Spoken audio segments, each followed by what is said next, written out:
पूरा अगर बताए तो ऐसे आएगा। हाँ, तो 11 के पहले सम संख्या क्या आता है? 10 और 10 से पहले सम संख्या 8। ठीक, अब 11 के बाद सम संख्या क्या आ रहा है? 12 और 12 के बाद 14। तो देखो अगर 11 तो हमारा औसत मान है, तो 11 अगर ये सम है तो हम इसको जोड़ दे, लेकिन ये तो विषम है और मेरे को सिर्फ सम संख्या बोला है, तो 11 को हम लोग छोड़ देंगे। निकला 4 सम संख्या। 9 से 8 के बाद सम संख्या 10 होता है, 10 के बाद 12 होता है, 12 के बाद 14 होता है। ठीक है, अब कितना निकल गया ये निकालना था वैल्यू। उसके बाद क्या बोला है? इन संख्याओं में से सबसे छोटी संख्या का मान आती है। सबसे छोटी संख्या कौन सी है इसमें से? 8। तो यहाँ पे सबसे छोटी संख्या है 8। मतलब आपको ना औसत मान देगा बीच का और बोलेगा कि 9 से क्रम करके या तो सम संख्या निकालो या विषम संख्या का निकालो, और उसके बाद जो सबसे छोटी संख्या होगी या सबसे बड़ी संख्या होगी उसका मान निकालो। हाँ, जो भी बोल सकते हैं, जरूरी नहीं कि 8 को ही बोले, 10 को भी बोल सकते हैं, 12 को भी बोल सकते हैं, ये चारों को गुना कर करके भी बोल सकते हैं। आगे क्वेश्चन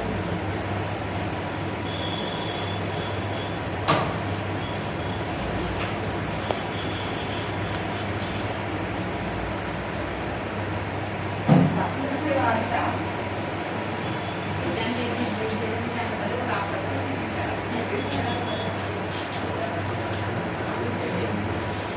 5 लगातार संख्याओं का औसत है,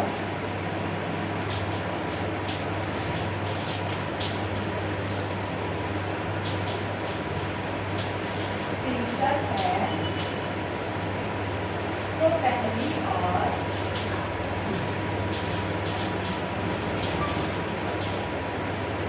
अंतिम संख्या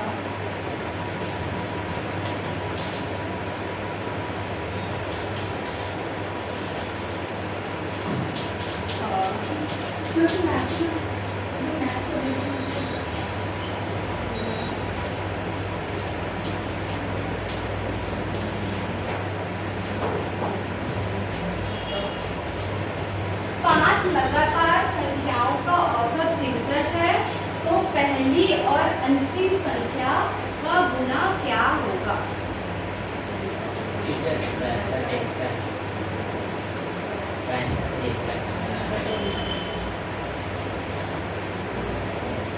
ठीक है, वही है 63। मतलब औसत मान है तो ये बीच का मान हो गया 63। अब देखो 63 यहाँ पे इंक्लूड होगा कि नहीं होगा? होगा, क्योंकि इसमें सम और विषम करके नहीं बोला, वो लगातार बोला है। ठीक है, तो लगातार बोला 5 निकालना है, 1 2 3 4 और 5। 62 से 63 से पहले आएगा 62 और 62 के पहले 61, फिर यहाँ पे आएगा 64 और यहाँ पे आएगा 65। तो सबसे पहली और अंतिम संख्या, पहली संख्या क्या हो जाएगा? 61 और अंतिम संख्या क्या हो जाएगा? 65। इसका क्या करना है? गुणा।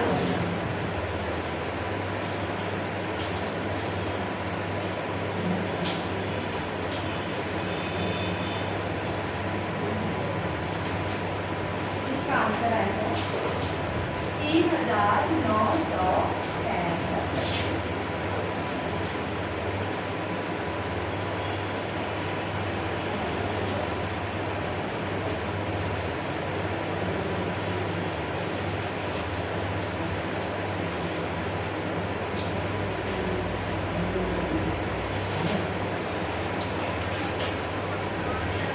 इसके बाद 5 लगातार 5 लगातार विषम संख्याओं का औसत 113 है,